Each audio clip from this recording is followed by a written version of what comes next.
नमस्कार। चलिए आज एक ऐसी विचारधारा पर बात करते हैं जो 1960 के दशक के बाद से काफी अहम हो गई है।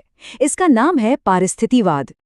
पर इससे पहले कि हम आगे बढ़ें, एक सवाल है।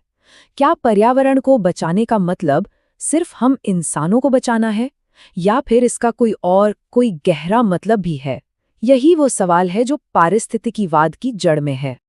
अच्छा, इसको ठीक से समझने के लिए ना इन दो शब्दों के बीच का फर्क देखना जरूरी है, पर्यावरणवाद और पारिस्थितिकीवाद।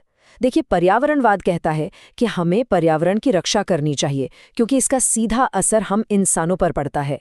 ये एक ह्यूमन सेंटर्ड मतलब मानव केंद्रित नजरिया है। लेकिन पारिस्थितिकीवाद इससे एक कदम आगे जाता है।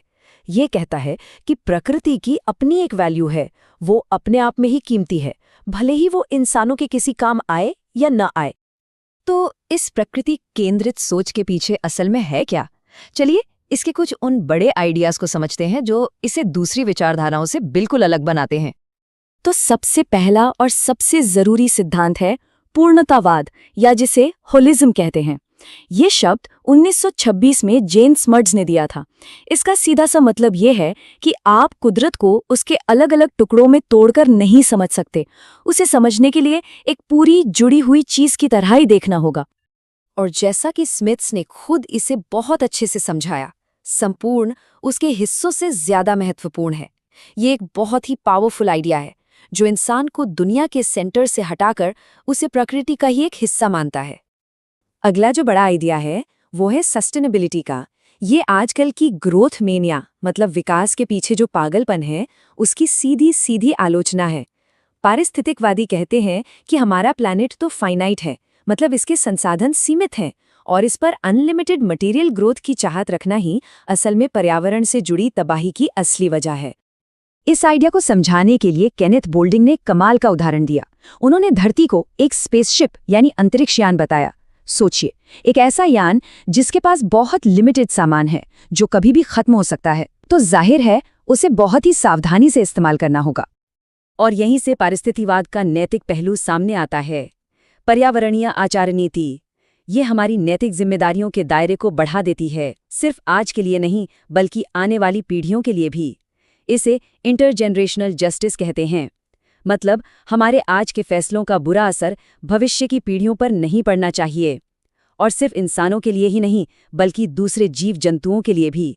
इसे बायोसेंट्रिक इक्वालिटी कहते हैं, जिसका मतलब है कि हर जीवित प्राणी को जीने का हक है। एल्डो लियोपोल्ड का ये जो कोट है ना, वो इस लैंड एथिक को मतलब जमीन से जुड़े नैतिक सिद्धांत को बहुत ही खूबसूरती से बताता है। कोई चीज तब सही होती है जब वो जैविक समुदाय की अखंडता, स्थिरता और सुंदरता को बनाए रखने की कोशिश करती है। यानी कि अब सही और गलत का पैमाना सिर्फ इंसान नहीं बल्कि पूरा का पूरा बायोलॉजिकल कम्युनिटी है। अब एक बात समझनी बहुत जरूरी है कि पारिस्थितिवाद कोई एक पत्थर की लकीर जैसा सिद्धांत नहीं है। इसकी कई पॉलिटिकल शक्लें हैं जिन्हें हम हरे रंग की अलग अलग छटाएं भी कह सकते हैं।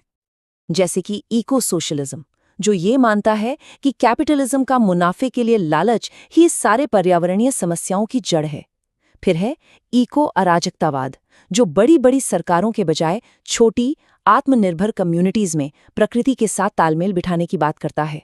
और एक है इको फेमिनिज्म, जिसका तर्क है कि जिस पुरुष प्रधान मानसिकता से महिलाओं का शोषण होता है, उसी मानसिकता से प्रकृति का भी शोषण होता है। इन अलग अलग नजरों के बीच इस पूरी विचारधारा के अंदर एक बहुत बड़ी बहस चलती है जो इसके पूरे स्पेक्ट्रम को तय करती है। और ये बहस है शैलो इकोलॉजी यानी उथली पारिस्थितिकी और डीप इकोलॉजी यानी गहरी पारिस्थिति के बीच। तो इस टेबल में देखिए, फर्क बिल्कुल साफ है। शैलो इकोलॉजी, जिसे एंथनी वेस्टन जैसे विचारकों ने आगे बढ़ाया, वो मानव केंद्रित है। वो कहती है कि प्रकृति की वैल्यू तभी है जब वो इंसानों के काम आए। दूसरी तरफ डीप इकोलॉजी है, जिसके बड़े विचारक आर्ने नेस थे। ये प्रकृति केंद्रित है। ये मानती है कि प्रकृति का अपना एक आंतरिक मूल्य है और इसका मूल विश्वास है कि हर जीवित प्राणी को जीने और फलने फूलने का बराबर का हक है। चलिए अब एक ऐसे आइडिया की तरफ बढ़ते हैं जो पारिस्थितिवाद की सोच को कह सकते हैं कि एक अलग ही लेवल पर ले जाता है और हमें अपने ग्रह को देखने का एक बिल्कुल नया तरीका देता है। जरा एक पल के लिए सोचिए, क्या हो अगर ये धरती सिर्फ एक चट्टान का टुकड़ा न हो जिस पर जिंदगी पनप गई है, बल्कि ये खुद ही एक बहुत बड़ी जीती जागती सिस्टम हो। यही है गैया परिकल्पना।